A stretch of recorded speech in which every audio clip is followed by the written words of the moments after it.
Hello, everyone. It's a pleasure to be here with you. This is an exciting meeting for me. So anyhow, free-floating planets, dynamical origins of wide-orbit planets. So I'm going to talk a bit about planets that don't quite make it all the way to being free-floating and instead are trapped on on wide orbits. And so this is work in collaboration with many people, in particular, Andre Isidoro and Nate Cave. So let's get started. So here's a plot that's not necessarily 100% up to date, but of the demographics of exoplanets that we know in terms of the mass ratio versus orbital separation. And so, you can see these are planets that have decent mass measurements, of course. And so, you got your hot Jupiters, you got your super Earths, got your kind of cold Jupiters, and then there's this long tail of what I'm calling wide orbit planets, planets that are relatively massive, extending out to orbits, very long periods out at 100 or 1,000 AU. And most of these have been found by direct imaging to date. But for everyone that's seen up here, it's quite plausible, or possible anyway, that there are many more that exist on wide separations that are much lower mass.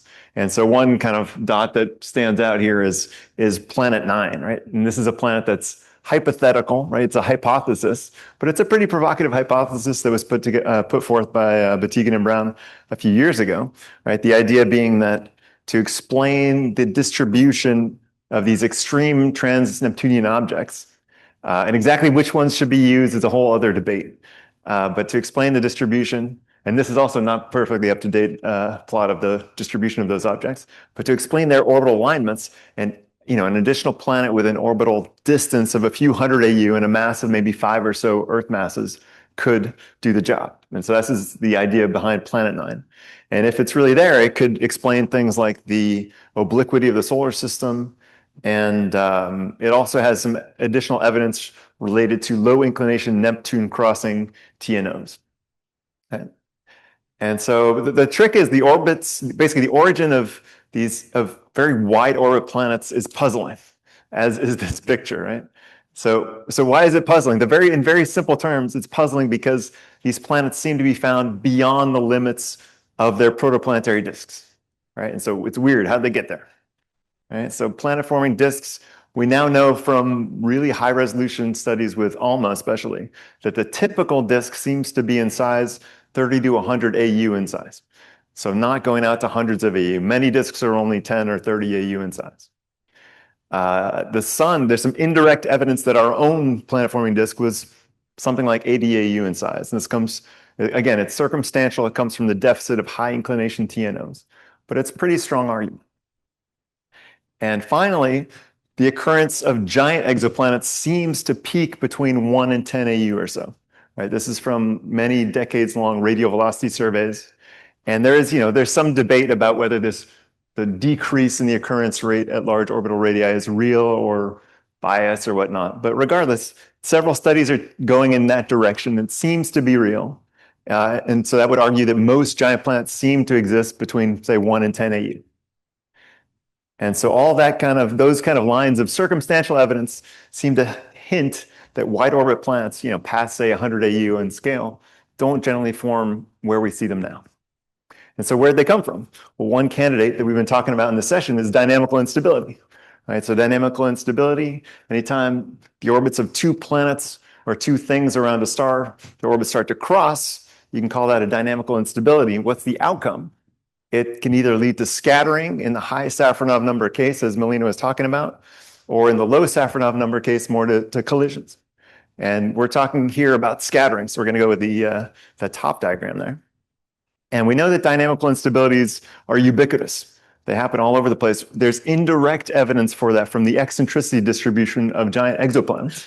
They have this very broad eccentricity distribution with eccentricities going up to more than 90%.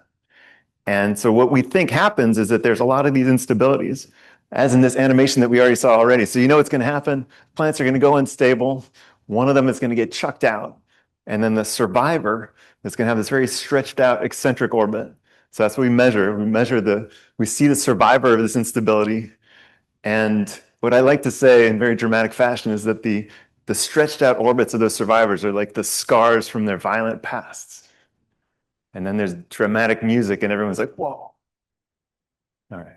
Anyway, why do we like this model? It's because it can reproduce the eccentricity distribution of giant exoplanets really well with very few knobs. It's really easy. The only knob that you do have to crank up is that the vast majority of systems that we see have to be the survivors of instability. So most giant planet systems must have gone unstable to match what we see. And the solar system also underwent its share of instability, at least two of them, right? The first one is not talked about as much as during the formation of the ice giants. There was a series of collisions between kind of proto-ice giants that probably, led to big collisions such as the one that tilted Uranus and Neptune as well. Then the better known instability is the one on the right. That's the Nice model of the giant planet instability. That one, Melina also talked about, probably led to the ejection of an extra ice giant. So the first one ejected probably 3, 4, 5 proto-ice giants. The second one ejected maybe 1 or 2 even ice giants. Okay. And so what does this look like? We've already heard a bit about it, but kind of to give you another intuitive feel, if a planet's getting kicked around by Jupiter and Saturn, it gets kicked to higher and higher, kind of gets more and more orbital energy, its orbit gets more and more stretched out, but it keeps coming back to the same pericenter there near Jupiter because it keeps coming back to get kicked more until it's finally ejected. That's kind of how it goes. And so there's no possibility to strand anything on a wide, stable orbit this way anyway, unless something happens from the other side, from the outside. And we know that planets don't form all alone. They form in clusters of stars, right? Star clusters, typical star cluster has, several thousands of stars, and the cluster lasts a few tens of millions of years, something like that. And so if you put these pieces together, here's what you get. So on the right, what you see is the evolution of a cluster. What we're going to do is have a system of basically assume that the sun was in a cluster with given properties and then simulate the dynamical instability of the giant planets within the context of that cluster. So all the planetary dynamic stuff is down here on the right.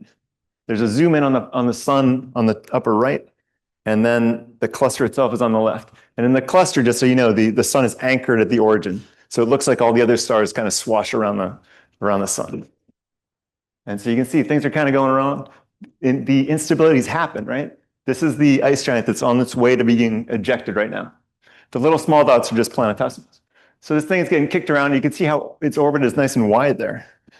And then at some point, things slow down. And oh, it's about to happen.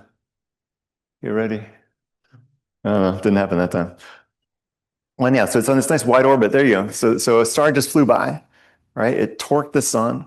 It changed basically, it effectively shrunk the eccentricity of that scattered planet, meaning that it was no longer attached to getting scattered by Jupiter.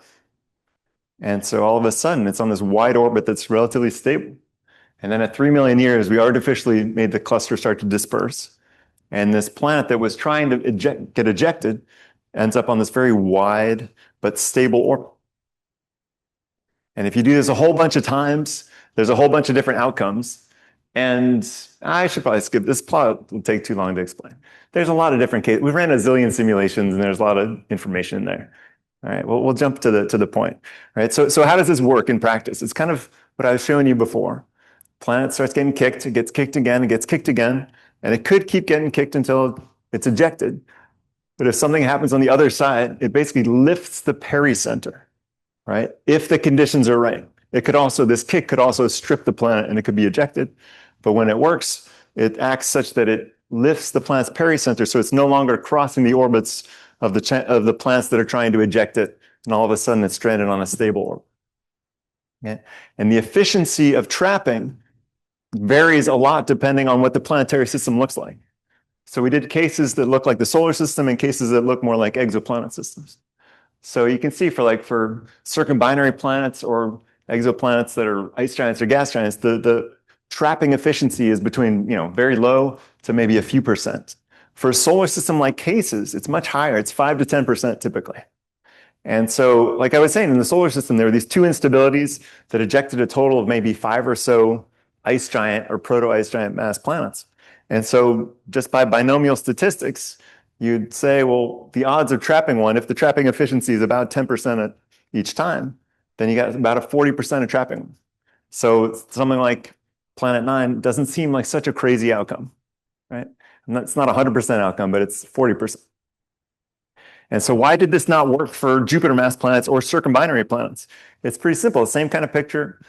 Planet was getting kicked out, but boom, it gets ejected so fast that the time that it spends, that planet spends with a very wide orbit that's susceptible to these external perturbations from other stars is just too short. And conversely, for the case of many ice giants in one system, the scattering phase is too long.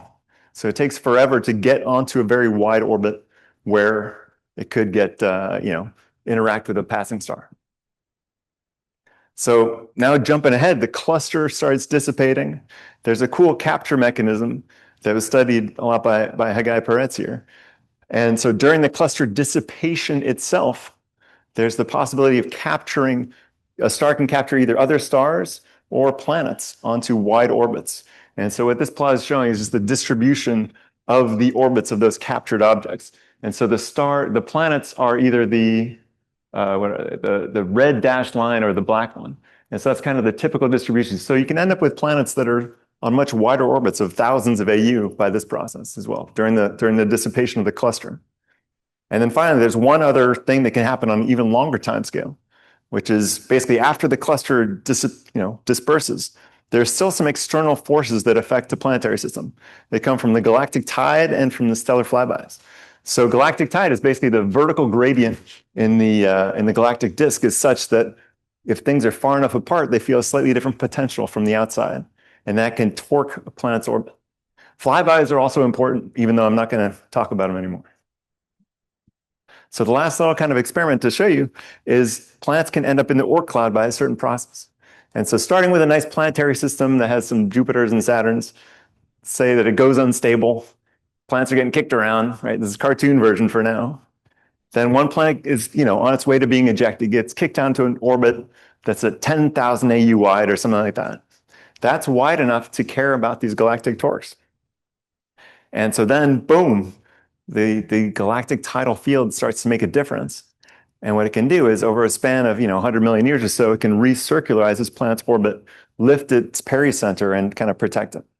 And then it ends up on an orbit similar to those of the Oort cloud.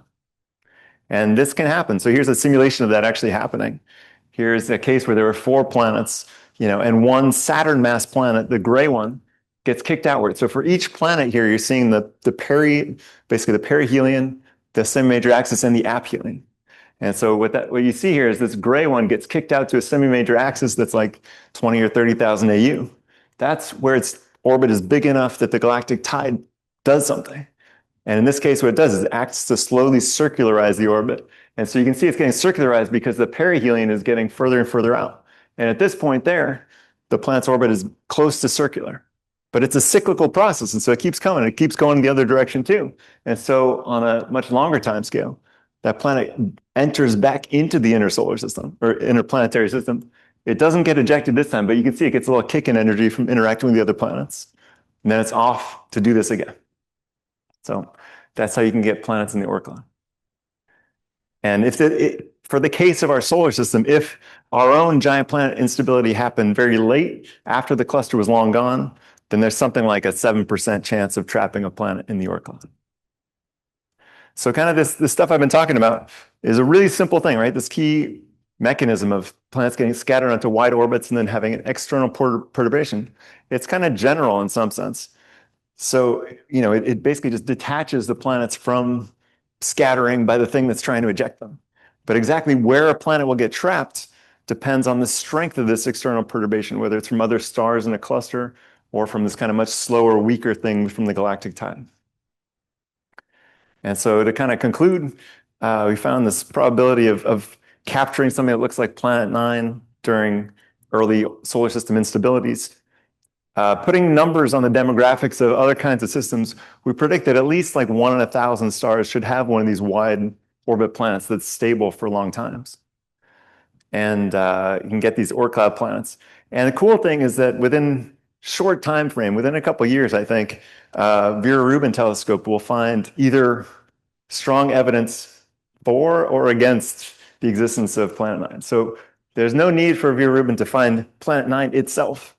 Just finding much broader distribution of these extreme TNOs can give a better picture of whether it's really likely to be there or not. So I think that's a pretty exciting thing. And so I'll stop there. Thank you. Thank you. So in practice, what you are telling us is that there shouldn't be very many planets on wide orbits, and that when the bulk of the population of what we would see as free-floating planet would be more bona fide free-floating planet than wide orbits. It's just if we take your conclusion at face. You will tell me probably it's more You mean complicated. the 1 in 1,000 number? Yeah. Yeah, so I guess that 1 in 1,000 are the ones that are on wide orbits that are still they're basically stable forever. And so there's other ways to get them like that. So that's kind of one formation mechanism. I'd say that's kind of a lower limit. And it's possible to have more, including more of the ones that Guy was talking about that are kind of in a transient phase that take millions or billions of years to be ejected in the first place. Sure. Scott, quick one.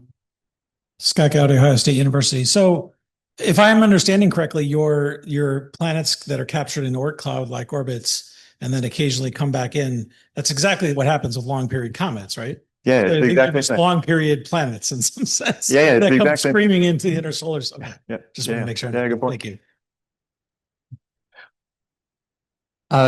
Quick one from Hagai, and then very last quick one on Zoom after Hagai. So beyond the fraction, can you give the semimajor distribution and eccentricity distribution of these? Of which one, sorry? Of those wide orbit planets. Yeah, sure. I don't have it off the top of my head, but yeah, I can give it to you. Because we actually do observe them, right? So we can actually start to try to compare them. Yeah, I mean, you can, etc. Yeah, so the plot that I skipped over was going into that, how like the density of the cluster basically regulates exactly where things tend to get trapped, and it depends on that. Is there one last quick one, Duarte, on Zoom? Hello, can you hear me? Yes. Yes. Yes, I wanted to know, you mentioned high masses making it harder for the planets to stay stuck in wide orbits. I wanted to know if you found any relation between the number of collisions in the system and the chances of a planet staying in a high orbit, in a wide orbit. If there's a connection between collisions in a system and the number of planets that are trapped on wide orbits? Yes. I don't think so, because in generally everything we were simulating here was in the scattering regime, and so there was not much in the way of collisions themselves. I see. Okay. All right, let's thank Sean one more time.